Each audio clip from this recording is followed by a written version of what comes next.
Boa noite a todos. Como o pastor acabou de falar, nós vamos hoje concluir. Hoje, dia 31 de outubro, não é Halloween, é dia da Reforma Protestante. E muitos de nós não entendemos muito bem o que é essa data, o que é essa celebração. Essa semana, conversando com um amigo cristão, ele nunca tinha ouvido falar da Reforma Protestante. E talvez o irmão nunca tenha escutado em detalhes a importância disso para a nossa vida, para a vida da nossa igreja e das igrejas evangélicas ao redor do mundo.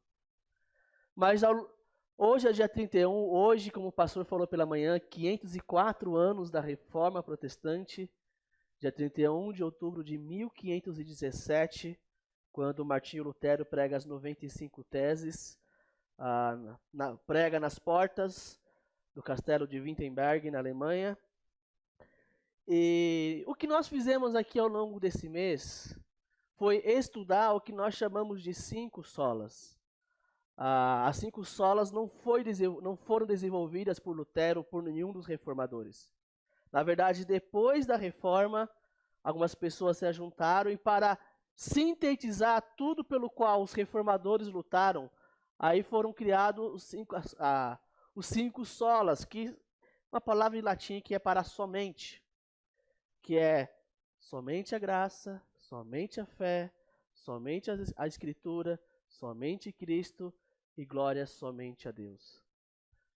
E nós, ao longo desse mês, já estudamos 4 desses 5, mas o que nós fizemos foi olhar para textos do Antigo Testamento, ver como que Deus já desde cedo, da sua revelação, já ensinava cada um desses princípios. Eu quero ver se os irmãos, pelo menos os que acompanharam, se lembram qual foi o primeiro que nós estudamos. Qual foi a primeira sola que nós estudamos?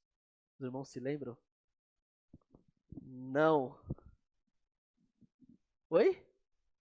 Somente a graça de Deus, sola gratia. E nós olhamos para a história de Davi com Mefibosete. A história de 2 Samuel, capítulo 9, onde Davi, ele agracia Mefibosete. Ele derrama a sua graça, e nós aprendemos que nós só temos acesso à mesa de Deus, à presença de Deus, pela graça do rei. O nosso segundo estudo, segunda pregação, qual foi, os irmãos se lembram? Sola fide, somente a fé. E nós olhamos para Gênesis capítulo 15, onde pela primeira vez nas Escrituras, o conceito já existia, mas pela primeira vez é revelado de uma maneira clara e aberta e declarada, que alguém creu no Senhor e por causa disso ele foi justificado. Vimos ali com Abraão, capítulo Gênesis 15, 1 a 6. Nossa terceira sola, qual foi? Esses irmãos se lembram. Sola Escritura. Olhamos para o texto de Neemias, capítulo 8, e aprendemos que a maior autoridade em nossas vidas é a palavra de Deus. Não existe a maior autoridade do que ela sobre nós. E semana passada, mais recente, eu creio que os irmãos, espero que esses irmãos se lembrem, o que nós vimos semana passada? Soli Deo glória, glória somente a Deus. E nós olhamos para o Salmo 114, onde o salmista nos fala porque só Deus é merecedor de toda a glória. Nós já vimos esses 4. E qual falta então? Solos Cristos. Exatamente. Não existe uma ordem de importância, qual que é o primeiro, qual que é o segundo. Mas eu decidi deixar esse por último. Nós começamos com uma história de Davi, hoje vamos terminar com outra história de Davi. Mas eu deixei por último Solos Cristo, porque na verdade nós olhamos para o Antigo Testamento ao longo desse mês, e todo o Antigo Testamento, toda a Escritura, ela aponta para Jesus. Eu gosto de imaginar, não sei se você gosta de um quebra-cabeça, mas a palavra de Deus é como se fosse um quebra-cabeça. Cada versículo, cada trecho, cada capítulo é uma peça que por ela só não faz sentido. Mas quando nós começamos a encaixar peça por peça, as coisas vão tomando forma. E todas essas peças juntas, toda a escritura juntas, elas formam uma única imagem, a imagem de Jesus. Meus irmãos, nós precisamos aprender a olhar para a palavra de Deus não como histórias desconexas, mas sim como um único livro. Muito obrigado. Mas como a Bíblia como um único livro que conta uma única história com um único propósito. Certa vez alguém escreveu o seguinte: a Bíblia não é uma série de histórias desconexas. É uma narrativa única em que cada história, cada personagem aponta para além de si, para um que é maior. A história de Adão e Eva não é apenas sobre o primeiro homem e mulher. Há um verdadeiro e melhor homem, melhor Adão, que passou no teste no jardim e cuja obediência é atribuída a nós. Há um verdadeiro e melhor Abel, que apesar de inocentemente assassinado, que tem o sangue que clama, não para a nossa condenação, mas para a nossa absolvição. Há um verdadeiro e melhor Abraão, que respondeu o chamado de Deus para deixar todo o conforto e familiares, para ir ao vazio, para criar um novo povo de Deus. Há um verdadeiro e melhor Isaque, o filho do riso, da graça, que não foi somente oferecido pelo seu pai no monte, mas foi verdadeiramente sacrificado por todos nós. Há um verdadeiro e melhor Jacó, que lutou e levou o golpe de justiça que merecemos, para que nós, como Jacó, recebamos as feridas de graça que nos despertam e nos disciplinam.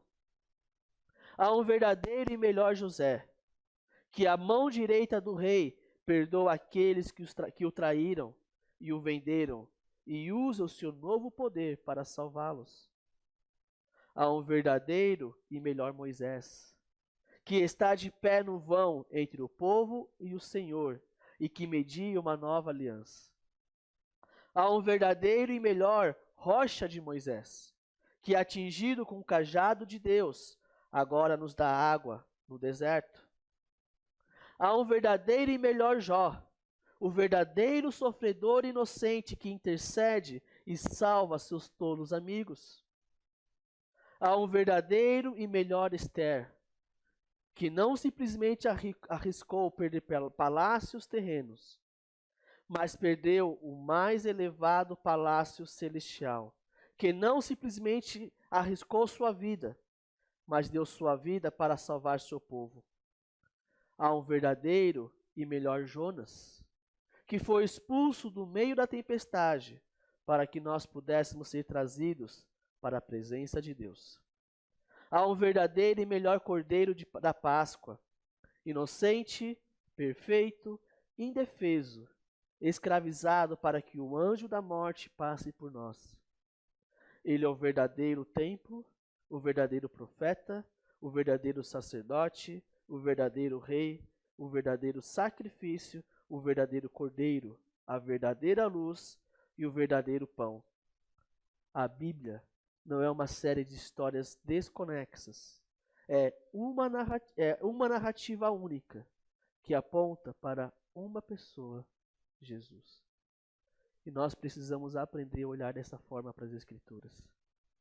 Toda a Bíblia, ela não tem a intenção de ser moralista, mas nos mostrar que nós precisamos de um Salvador.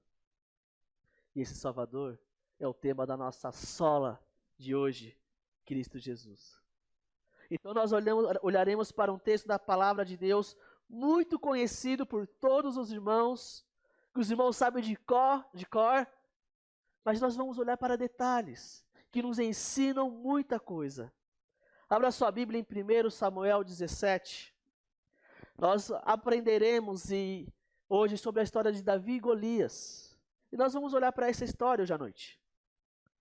A história de Davi e Golias. Nós não vamos ler o texto inteiro, como fizemos nas outras vezes, é um texto longo.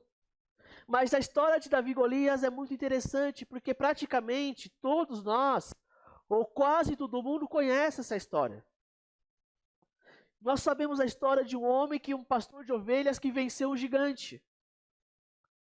Mas o capítulo que conta essa história tem quase 60 versículos de detalhes que o autor colocou para nos ensinar algumas coisas que nós não podemos deixar de lado. Detalhes ricos que nos ensinam e nos apontam para alguém. 1 Samuel 17, nós vamos lendo aos poucos e conversando sobre o texto. Abra sua Bíblia para que você possa acompanhar a leitura. Faremos juntos aos poucos e vamos meditando nesse texto. A partir do verso 1, diz assim a palavra de Deus. Os filisteus reuniram as suas tropas para a guerra em Socó, que fica em Judá. Eles acamparam entre Socó e Azeca, em Éfes-Damim. Saul e os homens de Israel se reuniram e acamparam no vale de Elá. E ali ordenaram a batalha contra os filisteus. Os filisteus estavam no monte e os israelitas estavam no outro monte, ficando o vale no meio deles.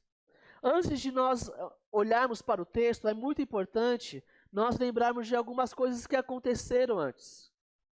O povo de Israel, eles saíram depois de 400 anos de escravidão no Egito, passaram 40 anos no deserto, conquistaram a terra prometida, mas eles não tinham rei.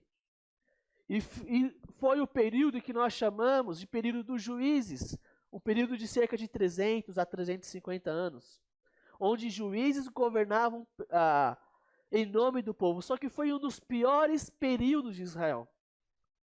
Porque o povo, ele pecava, ele cometia idolatria.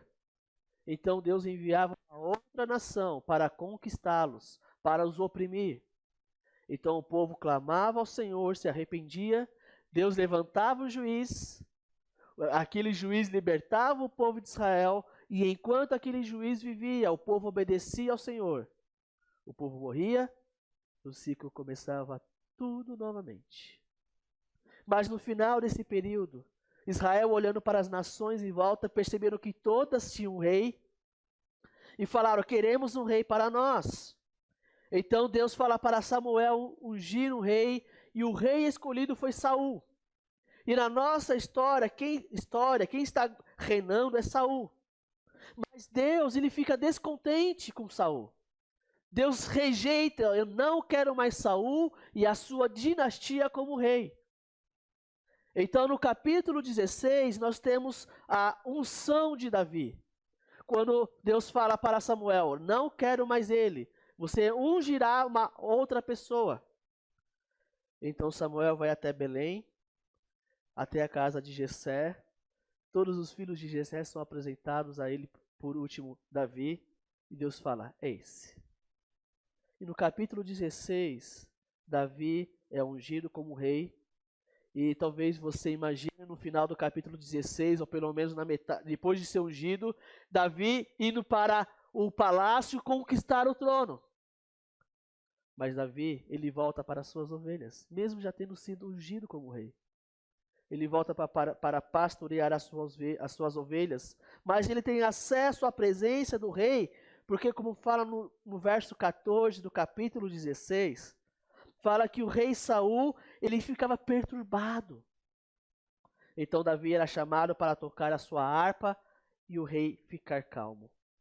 E então chegamos, enfim, na nossa história. Uma guerra entre os israelitas e os filisteus. E a cena é o seguinte: existem duas montanhas. E no meio dessas duas montanhas, desses dois montes, um vale. Em cima de um vale está o exército filisteu, e de outro vale, o exército de Israel. Esse é o cenário de batalha, é o cenário de guerra. Verso 4 do capítulo 17. Então o arraial dos filisteus saiu um guerreiro chamado Golias. Ele era da cidade de Gate. Presta atenção na descrição de Golias. Ele tinha quase 3 metros de altura. Trazia na cabeça um capacete de bronze, e vestia uma couraça de escamas de bronze, e pesava uns 60 quilos. Trazia caneleiras de bronze nas pernas e um dardo de bronze sobre os ombros. A base da sua lança era como eixo de tecelão, e a ponta da sua lança era de ferro e pesava mais de 7 quilos. E diante dele ia o escudeiro. Eu não sei se você, ao ler esse texto, prestou atenção nesses detalhes. Primeiro, na altura de Golias. Quando eu era criança, imaginava um gigante de quase o tamanho de um prédio. Mas aqui o texto fala a altura. Para os irmãos terem uma ideia, quanto que é 3 metros? É o tamanho desse painel. Até, na verdade, o começo da última tábua, porque aqui é um pouco mais elevado. Eu sei que eu não sou muito padrão para comparar o tempo, mas olha a diferença. Qualquer pessoa alta que fique aqui, o painel vai ser muito mais alto. Essa era a altura de Golias. Dessa altura. Era muito alto. Era muito alto. Mas o texto traz mais algumas informações. A sua couraça pesava 60 quilos, é o peso de uma pessoa. Só a parte do meio da sua armadura. 60 quilos. E o autor que escreveu esse texto, ele conta esses detalhes para nos mostrar algo muito importante. Era impossível vencer esse homem. A ponta da lança pesava mais de 7 quilos. Você que vai para a academia levantar peso, você aguenta 67 quilos? Levantar? A armadura de Golias, só a parte que ele contou aqui, pesava 67 quilos. Ele lutava com isso. Ele lutava com isso. Mas o texto continua, verso 8. Golias parou e gritou para as tropas de Israel: Para que vocês saíram para formar uma linha de batalha? Não sou eu filisteu e vocês servos de Saul? Escolham entre vocês um homem que venha lutar comigo. Se ele puder lutar comigo e me matar, seremos servos de vocês. Mas se eu o vencer e o matar, vocês serão nossos servos e nos servirão. Quem vai lutar com um homem como esse?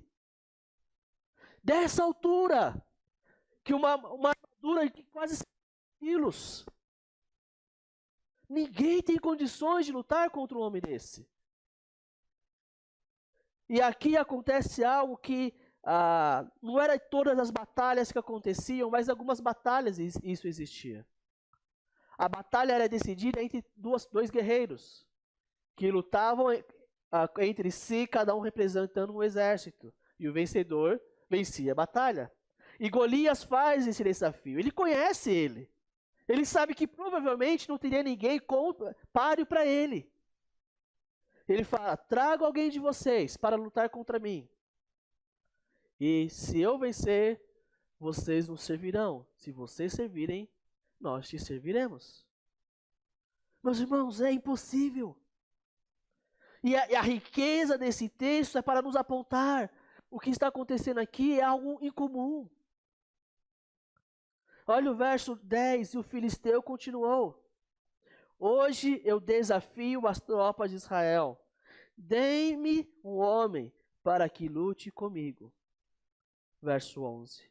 Quando Saul e todo Israel ouviram estas palavras do filisteu, ficaram assustados e com muito medo. As pernas tremeram, porque eles sabiam que era impossível. Não tem como vencer esse homem. Olha esse guerreiro. Eles estavam diante de uma realidade difícil que os assustou. Muitas vezes é isso que acontece conosco também.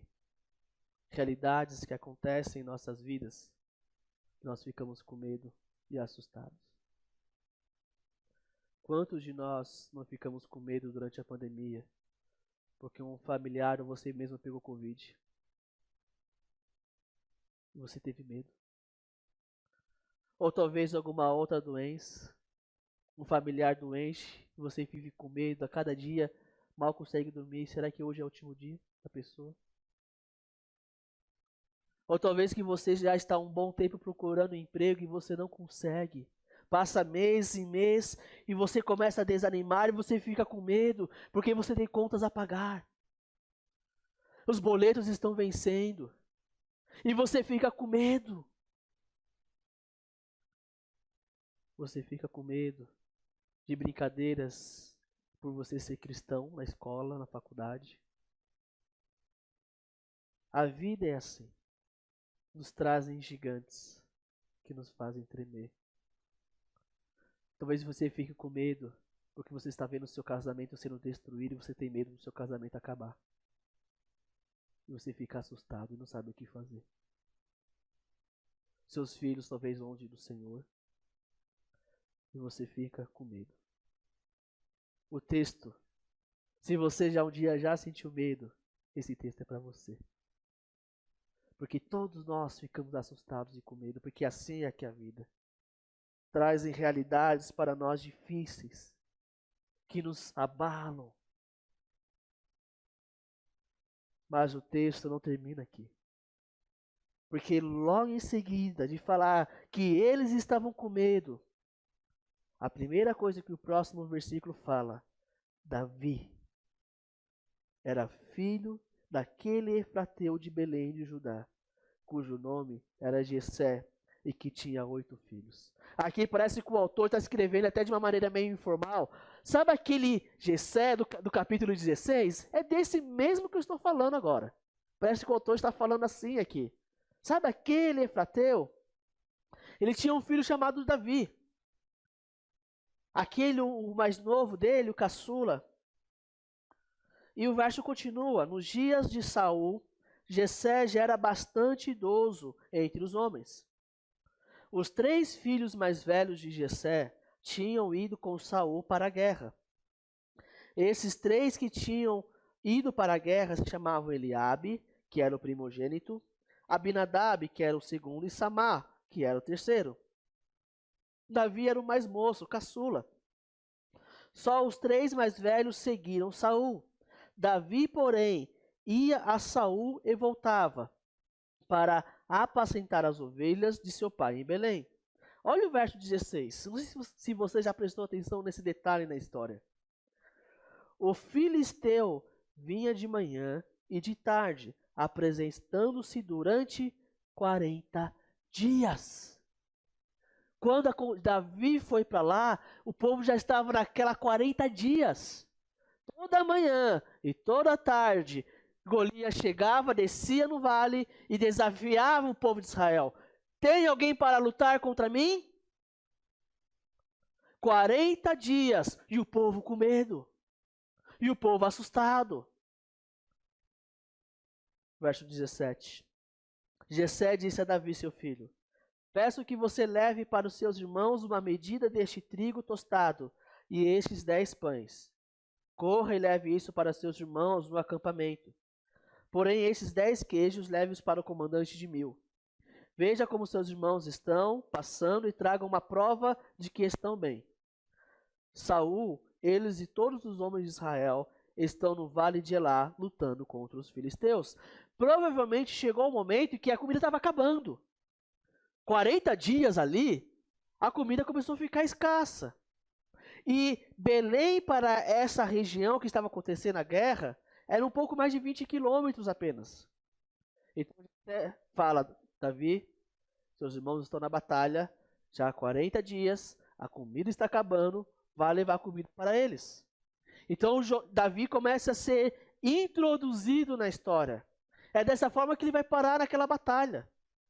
Ele vai levar comida para os seus irmãos, para o comandante, e ver como seus irmãos estão. Verso 20. No dia seguinte, Davi se levantou de madrugada, deixou as ovelhas com guarda, carregou o que havia sido preparado e partiu, como Jessé lhe havia ordenado. Chegou ao acampamento das tropas, quando as tropas estavam saindo para colocar-se em ordem de combate, e aos gritos chamavam para a batalha. os israelitas e filisteus se puseram em ordem, fileira contra fileira. Davi deixou o que havia trazido aos cuidados do guarda da bagagem e correu para a batalha. Quando chegou lá, perguntou a seus irmãos se seus irmãos estavam bem. Enquanto Davi ainda falava com eles, eis que vinha subindo do exército dos filisteus o guerreiro, cujo nome era Golias, o filisteu de Gate, e falou as mesmas coisas que havia falado anteriormente. E Davi escutou. Todos os israelitas, vendo aquele homem, fugiam dele, com muito medo, e diziam uns aos outros: vocês viram aquele homem? Ele veio para afrontar Israel. O rei dará muitas riquezas para quem matar aquele homem. Também lhe dará a filha em casamento, e a casa de seu pai isentará de impostos em Israel. Meus irmãos, existe um grande problema aqui. Quem era o representante do povo? O rei. Em quem o exército mais confiava? No rei. Ele deveria ser o guerreiro mais forte, mais poderoso. Aliás, Saul foi escolhido por causa dessas características. Se você voltar um pouco no texto para o capítulo 9 de 1 Samuel, temos ali a escolha de Saul como rei. E diz assim o texto, 1 Samuel 9:1. Havia um homem em Benjamim, cujo nome era Quis, filho de Abiel, filho de Zeror, filho de Becorate, filho de Afias, benjamita, dono de muitos bens.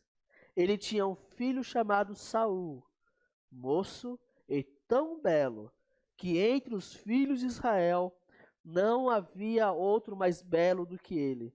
Dos ombros para cima, ele sobressaía a todo o povo. Era o Brad Pitt. Era o bonitão do reino. Ele era o cara mais bonito de Israel. E ele foi escolhido por causa disso. Mas não somente isso. Quando fala dos ombros para cima, ele sobressaía a todo o povo. Ele era o mais alto de Israel. O segundo mais alto batia no seu ombro. Saul era um grande guerreiro. Mas agora, diante de Golias, ele estava morrendo de medo junto com o povo. Um povo com medo, assustado, cujo rei é covarde. Que situação difícil que o povo estava enfrentando. Dessa forma não tinha saída. Eles estavam vislumbrando a derrota. E o que o rei fez? Quem vencer, eu vou dar minha filha em casamento, vai ser meu genro. A sua família não vai mais pagar impostos. E sabe quem foi? Ninguém. Dizia, não vale a pena lutar contra esse gigante por causa disso. Ninguém foi. A situação do povo era terrível. E diz o texto, versos 26. Então Davi perguntou aos homens que estavam perto dele: o que será dado ao homem que matar esse filisteu e livrar Israel de tal afronta? Quem é este filisteu incircunciso para afrontar os exércitos do Deus vivo? Corajoso esse Davi. Corajoso. Ninguém, nem o próprio rei enfrentou. Quem é esse incircunciso para afrontar os exércitos do Deus vivo? E nós vamos ver mais para frente que Davi fala, eu vou. Mas de onde vem essa fé de Davi? De onde vem essa coragem de Davi? Provavelmente porque ele conhecia as marcas da graça e do poder de Deus na sua própria família.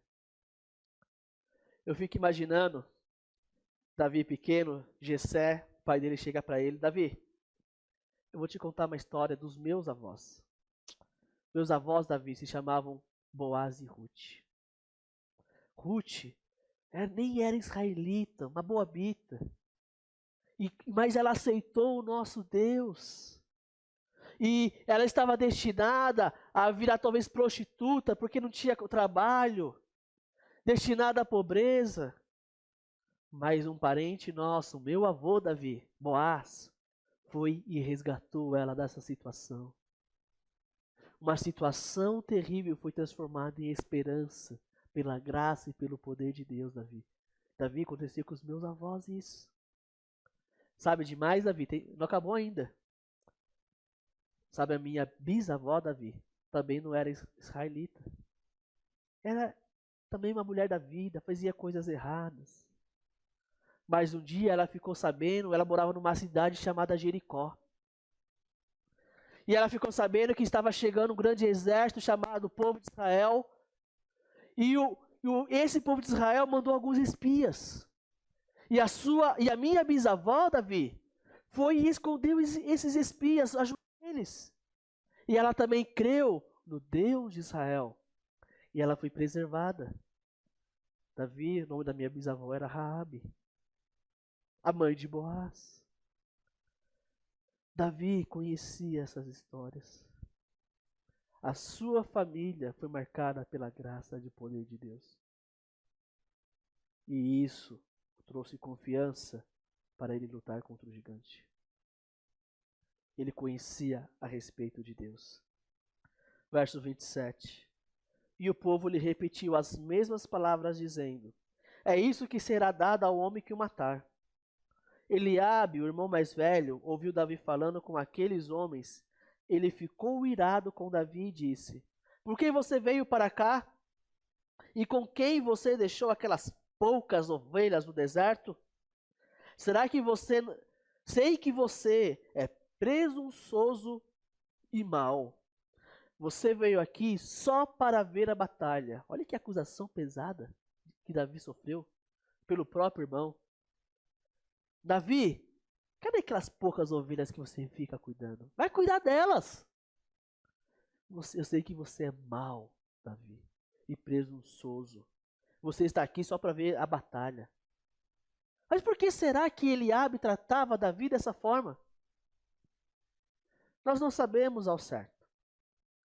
Mas o que sabemos é que Eliabe talvez pensasse que ele ia ser rei. Quando Samuel chegou na casa dele para ungir um rei. Olha o capítulo 16, que interessante. Capítulo 16, verso 6 diz assim: aconteceu que, quando eles chegaram, Samuel viu Eliabe, o mesmo do 17, e disse consigo: certamente esta está diante do Senhor, o seu ungido. Eliabe, eu sou o próximo rei de Israel. Olha o verso 7. Porém o Senhor disse a Samuel: não olhe para a sua aparência, nem para a sua altura, porque eu o rejeitei. Porque o Senhor não vê como o Senhor vê. O Senhor vê o exterior. O ser humano vê o exterior. Porém o Senhor vê o coração. E Eliabe chegando, talvez pela resposta de Deus, também talvez um homem bonito, forte, guerreiro, e eu vou ser rei. E Deus fala: eu rejeitei ele. Eu rejeitei. E é interessante ao longo da palavra de Deus, como Davi ele era rejeitado. Porque se você continuar a história no capítulo 16, os 7 filhos de Jessé passam diante de Samuel, Deus fala: não, não, não, não. E Davi é esquecido. Porque Samuel pergunta: Jessé, você não tem mais nenhum filho? Ah, tem um lá cuidando das ovelhas. Traga este. E era Davi. Ele tinha sido esquecido pela própria família. Agora, no capítulo 17, ele está sendo desprezado pelo próprio irmão. Só que não vai acabar. Mais para frente, mais alguém vai desprezá-lo. Voltando para o capítulo 17, verso 29. Davi respondeu: o que foi que eu fiz agora? Apenas fiz uma pergunta. Então Davi se desviou dele para a direção de outro e fez a mesma pergunta. E o povo lhe deu a mesma resposta de antes.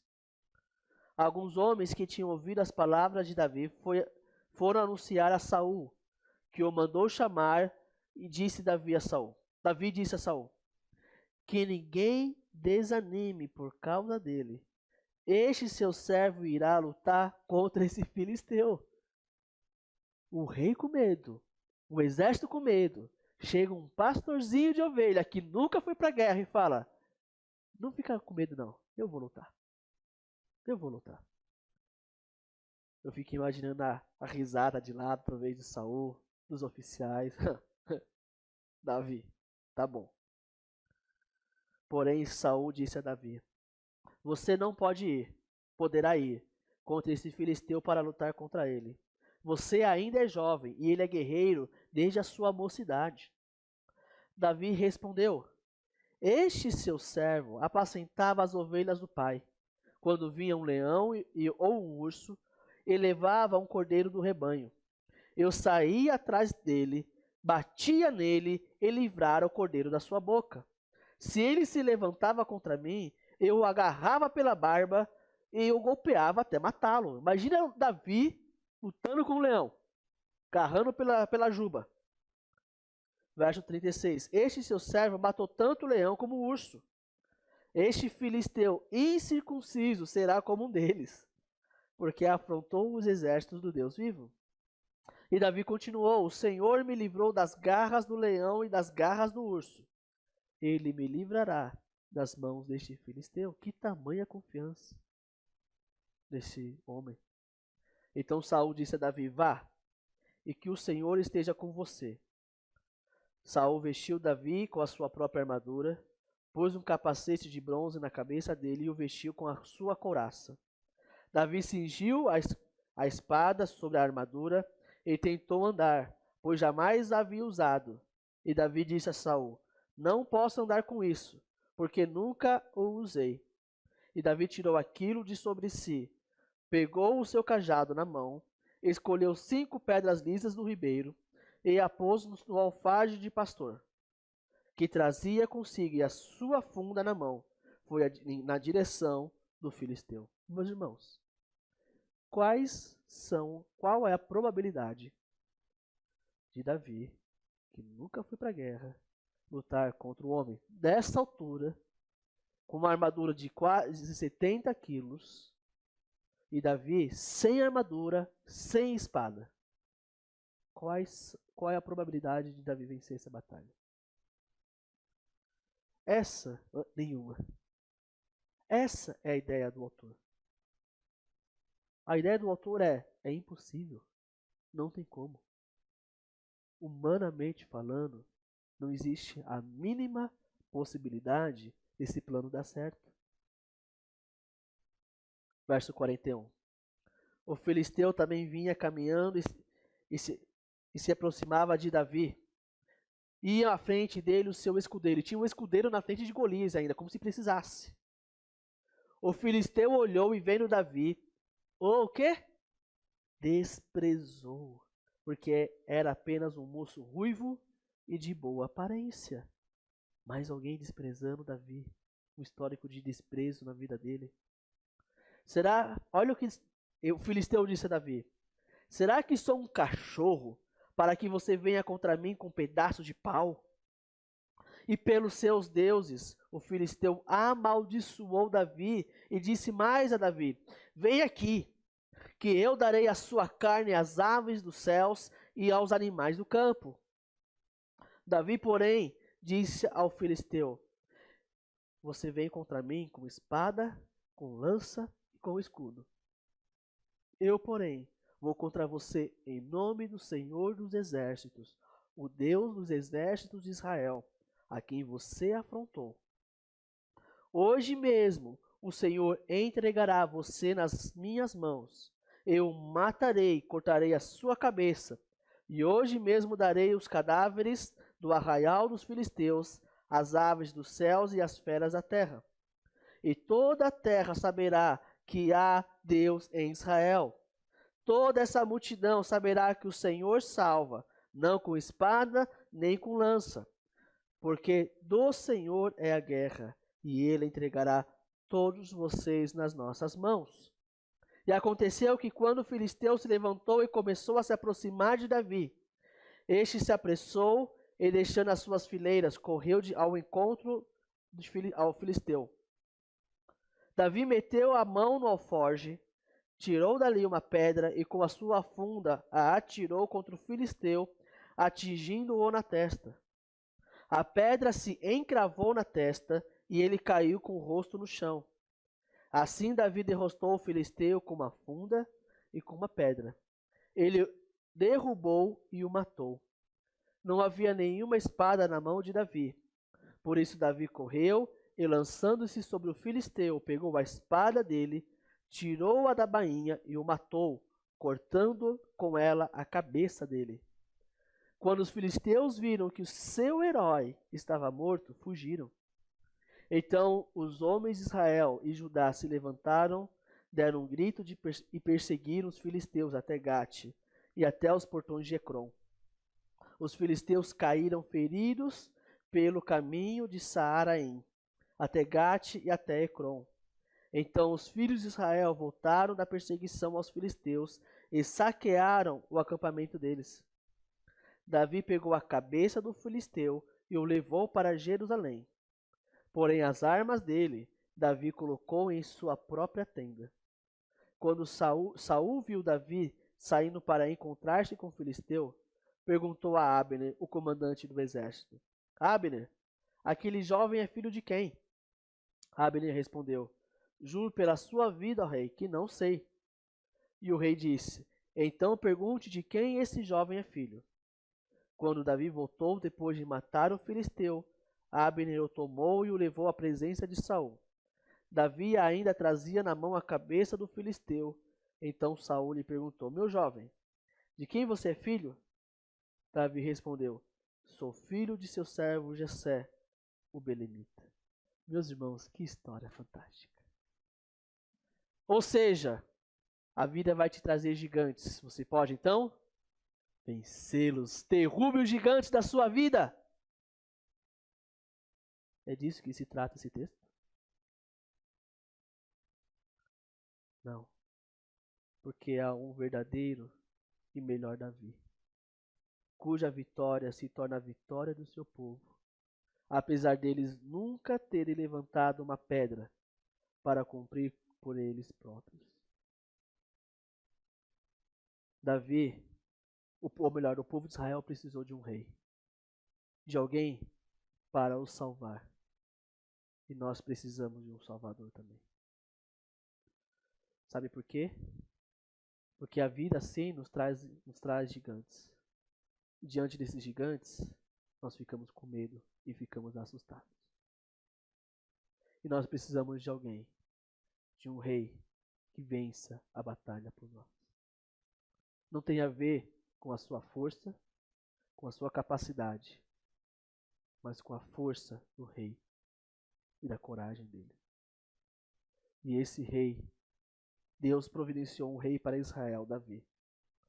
E Deus providenciou um rei para toda a humanidade, o Senhor Jesus Cristo, que é um verdadeiro rei. Que ele, sim, que garante a nossa vitória. E não nós. E não nós. Mas percebe as semelhanças de Davi e o rei Jesus? Da mesma forma como Davi foi rejeitado por muitos, como já vimos. Não precisa abrir a sua Bíblia, mas o rei Jesus também foi desprezado. Isaías 53:3 diz assim: Era desprezado e o mais rejeitado entre os homens, se referindo a Jesus. Homem de dores e que sabia o que é padecer. E como um de quem os homens escondem o rosto, era desprezado, e dele não fizemos caso. Jesus foi desprezado, como Davi foi. Mas mesmo assim, ele conquistou a vitória, ele garantiu a nossa vitória. E meus irmãos, de uma maneira muito definitiva, nós precisamos entender quem é Jesus. Ao longo da história da igreja, desde que a igreja cristã surgiu, a doutrina, o ensino mais atacado de todos os tempos é o que nós chamamos de cristologia. Quem é Jesus? Algumas pessoas dizem algumas coisas, que Jesus não era Deus. ou que Jesus era Deus, mas nunca foi humano, era um fantasma, e coisas assim por diante. A minha e a sua fé, a minha e a sua salvação passa por eu e você entendermos quem de fato é Jesus. Foi isso que o apóstolo João disse no seu evangelho. Lá no capítulo 20 do evangelho de João, ele conta por que ele escreveu esse evangelho. Ele diz algo muito interessante, ele diz assim, em João capítulo 20, 30 a 31. Na verdade, Jesus fez diante dos seus discípulos muitos outros sinais, que não estão escritos neste livro. Estes, porém, foram registrados para que vocês creiam que Jesus é o Cristo, o Filho de Deus, e para que, crendo, tenham vida em seu nome. Jesus é o próprio Deus, encarnado como um homem para morrer pelo meu e pelo seu pecado, porque nós não vencemos batalha nenhuma. Precisávamos de um Salvador, e o próprio Deus se encarnou de forma humana para nos garantir isso. Porque Deus nos amou tanto que enviou o seu Filho para morrer na cruz pelos nossos pecados. Jesus é o próprio Deus, o próprio Salvador. João capítulo 1, a partir do verso 1 diz: no princípio era o Verbo, e o Verbo estava com Deus, e o Verbo era Deus. Ele estava no princípio com Deus, e todas as coisas foram feitas por meio dele, e sem ele, nada do que foi feito se fez.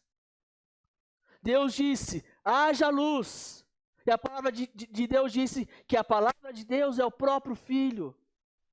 Deus criou todas as coisas por intermédio de Jesus Cristo. Jesus não é uma Coca-Cola que você toma quando você está com sede. Você aproveita da vida, faz tudo de errado. E quando passa por problemas, vou para a igreja porque eu preciso de Jesus. É assim que você trata o Rei dos Reis, Senhor dos Senhores? Ele é o Rei encarnado para nos trazer salvação. Algumas aplicações mais específicas a respeito disso tudo que temos falado e do texto que estamos olhando. Primeiro, para a igreja como um todo. A igreja só existe um dono, que é Jesus. O único dono que existe de igreja é Jesus. E nós nos submetemos a Ele. Tudo o que nós fazemos como igreja é em submissão ao Senhor Jesus na sua palavra. Nós não fazemos o que queremos. Nós fazemos o que Deus quer através de Jesus. Esse é o papel da igreja. É sermos submissos à vontade de Cristo Jesus na sua palavra. Mas não apenas devemos ser submissos ao Rei Jesus. Nós devemos apontar para o Rei Jesus. Uma igreja relevante é uma igreja onde as pessoas possam conhecer de Cristo através da igreja. Onde as pessoas possam olhar para a igreja, eles se parecem com Jesus. Eles pregam o Evangelho, eles fazem coisas para levar o Evangelho de Cristo para a frente. Essa é uma igreja relevante, uma igreja que glorifica a Cristo, que faz a sua vontade e que tudo que faz aponta para Ele. Meus irmãos, nós cantamos músicas aqui que apontam para Cristo. Todo o nosso louvor deve apontar para Cristo, para a sua obra, para a sua majestade, para a sua santidade. Quando nós entregamos os nossos dízimos e ofertas, nós estamos celebrando a Cristo Jesus, que Ele morreu na cruz e nos salvou. Quando damos aviso sobre o que vai acontecer na igreja, é a igreja em movimento, porque nós somos salvos por Cristo. Tudo que nós fazemos, toda a nossa liturgia deve apontar não para mim, não para o pastor, não para missionário tal. Mas que você saia daqui conhecendo mais de Jesus e mais nada. Esse é o propósito para que a igreja deve apontar, e a pregação da palavra de Deus. É o que Paulo fala em 1 Coríntios. O que importa para mim é pregar Cristo e este crucificado. Uma pregação sem Cristo é uma pregação moralista, que não leva a nos submeter ao Rei Jesus. Mas isso também tem a ver com a minha e com a sua vida, como indivíduos, não como igreja mais. As duas mesmas aplicações, mas você como indivíduo. Você se submete a Jesus, os seus planos, os seus sonhos, o seu namoro, o seu casamento, a sua carreira, as suas amizades, os seus relacionamentos. Você submete tudo isso a Jesus? Jesus, que seja feita os teus sonhos na minha vida, os teus planos na minha vida. Como Paulo fala em Gálatas, não sou eu mais quem vive, mas é Cristo que vive em mim.